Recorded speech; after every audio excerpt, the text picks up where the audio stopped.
कानी बहू। किशोरी लाल जी के बेटे राघव की शादी की बात जगह जगह चल रही थी, लेकिन किशोरी लाल जी को कोई लड़की पसंद ही नहीं आती थी। और उसकी एक ही वजह थी, किशोरी लाल जी का लालची होना। उनको लड़की वालों से मोटा दहेज चाहिए था और इसी चक्कर में एक दिन वो एक बहुत पैसे वाले के घर अपने बेटे का रिश्ता लेकर पहुंचे। उस आदमी का नाम था ओम प्रकाश। देखिए किशोरी लाल जी, मेरी एक ही बेटी है और मेरी सारी संपत्ति जायदाद सब कुछ मेरी बेटी नैना का ही है। पापा, नाम से लगता है बहुत खूबसूरत होगी। कितना अच्छा नाम है ना, नैना। ओ, वैसे बहुत तो सही है आपकी। अब इतना पैसा है, जमीन जायदाद है, इकलौती बेटी, आप भी क्या करेंगे? सब कुछ उसे ही देंगे ना। बिल्कुल ठीक पहचाना आपने।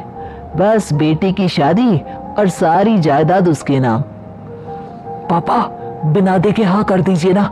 इतना अच्छा रिश्ता फिर कहाँ मिलेगा? माला माल हो जाएंगे हम। मैं अपनी बेटी को बुलाता हूँ।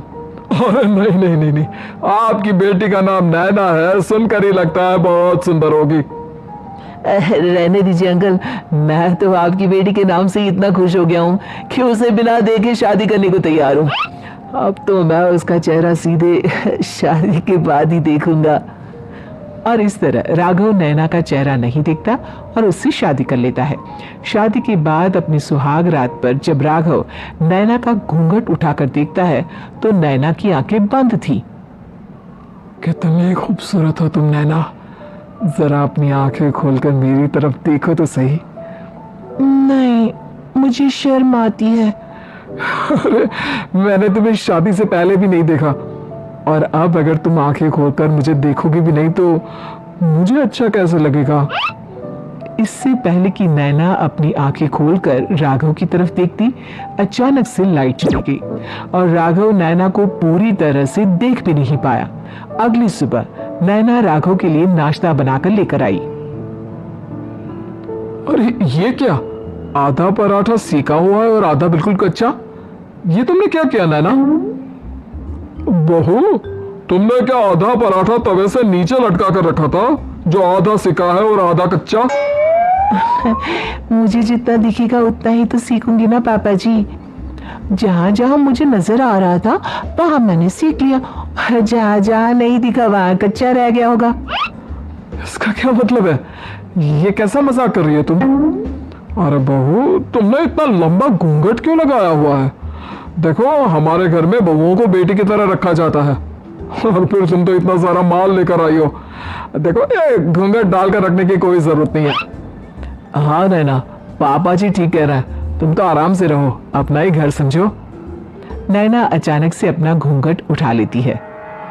अरे ये क्या पापा, नैना की तो एक आंख फूटी हुई है। नाम से नैना, लेकिन ये तो कानी बहू निकली। मेरे साथ धोखा हुआ है, धोखा। बिना दिखाए अपनी कानी लड़की मेरे संग ब्याह दी। मुझे कानी बीवी नहीं चाहिए। मुझे अभी ओम प्रकाश जी से बात करनी पड़ेगी।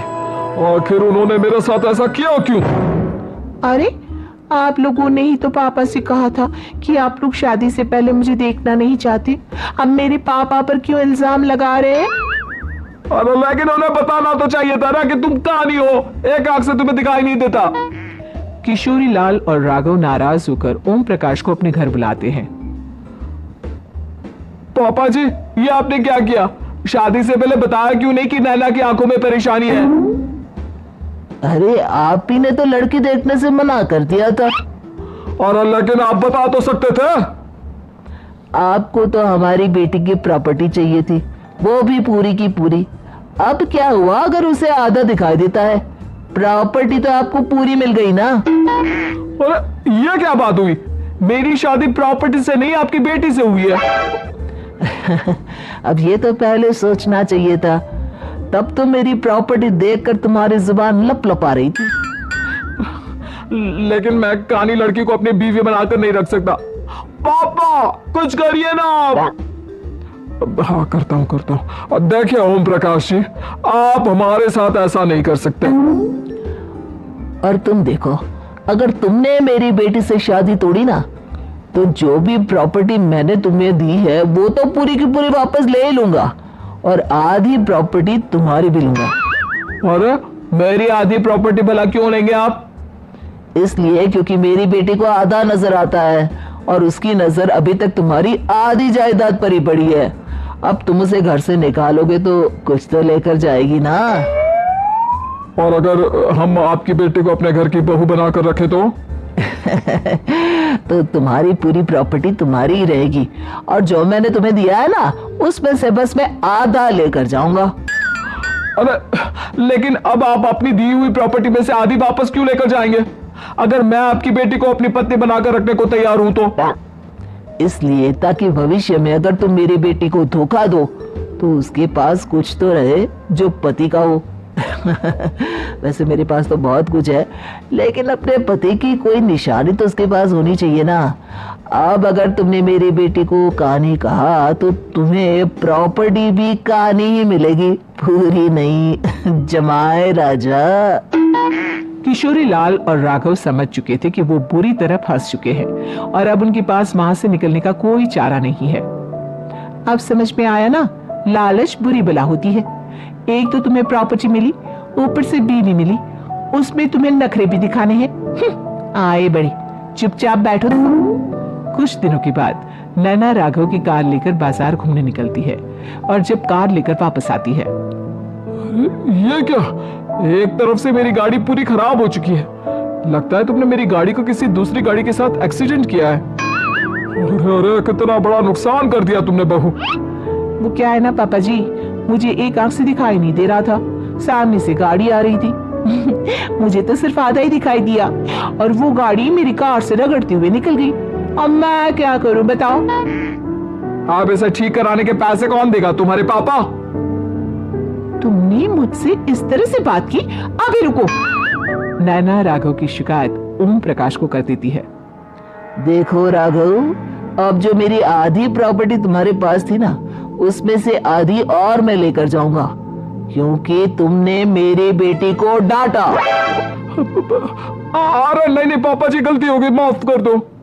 गलती की तो कोई गुंजाइश ही नहीं। अगली बार मेरी बेटी को डांटा तो बची हुई आधी में से आधी और ले जाऊंगा। लालच के चक्कर में हम दोनों ने बहुत बड़ी गलती कर दी बेटा। एक तो तुम्हें कानी बहू मिली और ऊपर से जो माल मिला वो भी काना। इस तरह राघव की हर एक गलती पर ओम प्रकाश उसकी प्रॉपर्टी का आधा आधा हिस्सा लेकर अपना सारा माल वापस ले गया और राघव को कानी बीवी से काम चलाना पड़ा। भाई लालच वाकई में बुरी बला है।